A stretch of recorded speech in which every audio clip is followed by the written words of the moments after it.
قرآن کریم میں زکوٰۃ نہ ادا کرنے کے لحاظ سے سورۃ توبہ کی آیت نمبر 34 اور 35 میں اس کا عذاب بیان کیا گیا ہے۔ ارشاد ربانی ہے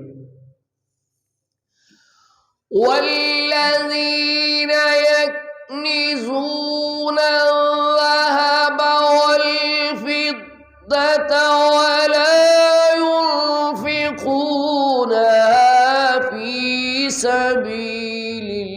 الله فبشرهم بعذاب أليم۔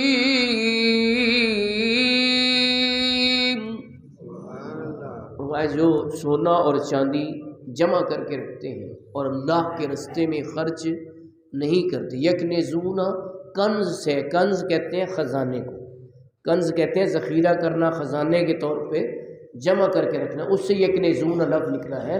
والذین یکنزون الذهب والفضة، ذہب کہتے ہیں سونے کو، فضہ کہتے ہیں چاندی کو، سونے اور چاندی کو جمع کر کے رکھتے ہیں اور اللہ کے راستے میں خرچ نہیں کرتے، ان کو دردناک عذاب کی خوشخبری دے دو۔ اور وہ دردناک عذاب کیا ہے؟ آیت نمبر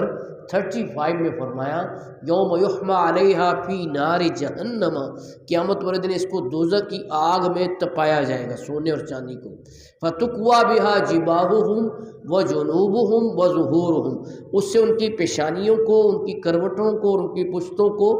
داغا جائے گا، اور جب وہ داغیں گے تو ساتھ فرشتے کیا کہیں گے؟ ھذا ما کنزتم لانفسکم، یہ ہے وہ جو تم نے اپنے لیے اکٹھا کیا تھا، جمع کیا تھا، فذوقوا ما کنتم تکنزون، پس ذائقہ چکھو جو کچھ تم نے جمع کیا۔ یعنی اس میں ایک طنز بھی ہے کہ تم نے تو اپنے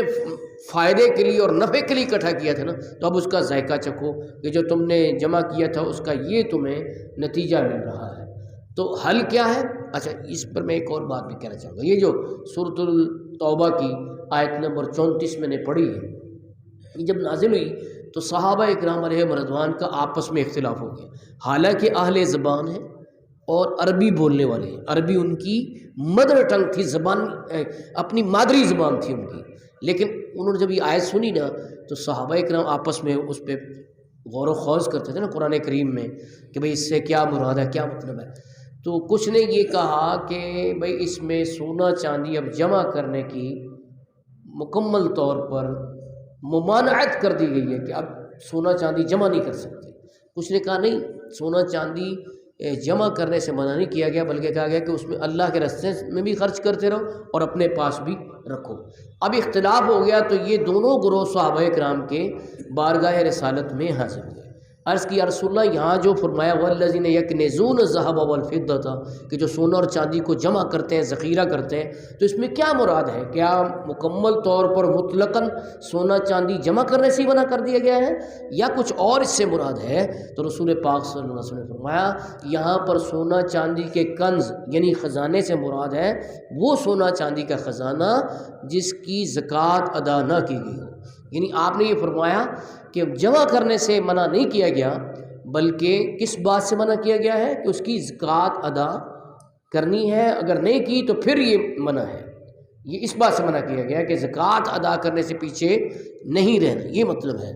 تو اب اس سے ایک بات اور سمجھ میں آئی کہ صرف لغت کی بنیاد پر قرآن پاک کی تفسیر نہیں کی جائے گی، ہیلپ تو لی جائے گی لغت سے، گرامر سے، لیکن اصل اس کی جو مراد ہے وہ حدیث نبوی سے متعین ہوگی کہ آیات قرآنی کا مقصد و منشا کیا ہے۔ یہ اس لیے بھی میں نے وضاحت کی کہ ابھی کچھ صادقہ بعد سے کسی وکیل کی ویڈیو وائرل ہو رہی ہے جس میں وہ کہہ رہا ہے کہ جی رسول سے مراد استغفر اللہ، جو بھی قرآن و سنت کے مطابق حکم دیتا ہے وہ رسول ہے، استغفر اللہ۔ یعنی یہ اپنی اٹکل یہاں پر نہیں چلے گی، بلکہ جو قرآن و حدیث نے اس کے معنی متعین کیے ہیں وہ چلے گی، وگرنہ رسول کا لفظی مطلب تو پیغام لے کر جانے والا ہے، لیکن یہ لفظ ایک مخصوص معنی میں ڈیولپ ہو چکا ہے، اب ہر پیغام لے جانے والے کو رسول کہا جا سکتا نہیں، یہ مطلب ہے۔ تو یہ جس نے کی اس کو اللہ کا فضل ہے، خوشائند بات یہ ہے کہ گورنمنٹ نے گرفتار کر لیا ہے اور اس کو سخت سزا دی جائے گی کہ بھئی یا اس کا ذہنی بھی معائنہ کرایا جائے کہ پاگل تو نہیں ہے کہ اس قسم کے مطلب خود سے ہی گھڑ کے بیان کر رہا ہے۔ تو کہنے کا مقصد یہ ہے کہ قرآن کریم کے معانی یہ خود سے متعین نہیں کیے جا سکتے. جیسے اگر صرف عربی زبان سے سمجھ میں آتے ہوتے تو صحابہ کرام تو ان کی مادری زبان عربی تھی، انہوں نے اس آیت سے کچھ نے یہ سمجھا کہ سونا چاندی جمع کرنا ہی منع ہو گیا، تو پھر رسول پاک صلی اللہ علیہ وسلم فرمایا کہ نہیں، جمع کرنے کی اجازت ہے. لیکن یہاں پر جس سے ممانعت کی گئی ہے وہ سونا چاندی ہے جس کی زکوٰۃ ادا نہ کی جاتی ہے. وہ مثال کے طور پر زیور بھی ہو سکتا ہے، زیور کی صورت میں کئی تولے ہوتے ہیں، ٹھیک ہے نا، تو ان میں سے جو ہے وہ زکوٰۃ دینا ضروری ہے. اور